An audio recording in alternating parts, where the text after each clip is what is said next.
Friends, இது நேத்திக்கு எடுத்த வீடியோ. காலையில் எழுந்திரிச்சு குளித்து காக்கா கொண்டை ஒன்று போட்டுக்கிட்டு வந்தாச்சு.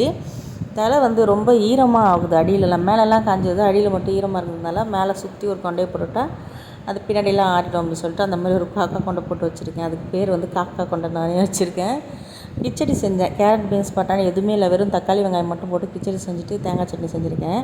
என் ஹஸ்பண்ட் வந்து பார்த்திங்கன்னா எது வேணும்னாலும் டேரெக்டாக கேட்க மாட்டாங்க, எனக்கு இதை செஞ்சு கொடு, அதை செஞ்சு கொடுன்னு. முந்தானத்து வந்து இட்லி ஊற்றிக்கிட்டு இருந்தேன்.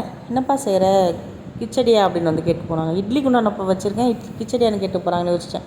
ஓ, கிச்சடி சாப்பிடணும் போலன்னு சொல்லிட்டு கிச்சடி செஞ்சுட்டேன். இன்றைக்கி பார்த்திங்கன்னா மழை, எல்லார் ஊர்லேயும் மழை வந்துக்கிட்டு இருந்தது. நம்ம ஊரில் மழையவே காணாமே அப்படின்னு பார்த்துட்டு இருந்தேன். நேற்று தான் கொஞ்சம் நல்ல மழை. நேற்று ஜாத்திரை, இங்கே வந்து திருவிழா நடக்குது இங்கே. அதனால் வந்து எப்போவுமே திருவிழானால மழை பெய்யும். அந்த மாதிரி வந்து இந்த வாட்டி திருவிழாவில் நல்லா மழை பெஞ்சது. அந்த திருவிழாவில் ஊற்றின கூழ், காரக்குழம்பு, முருங்கைக்கீரை சாப்பிட்டோம். நேற்று கோயிலுக்கு போயிட்டு தேங்காய் பழம்லாம் உடச்சிட்டு வந்துட்டோம்.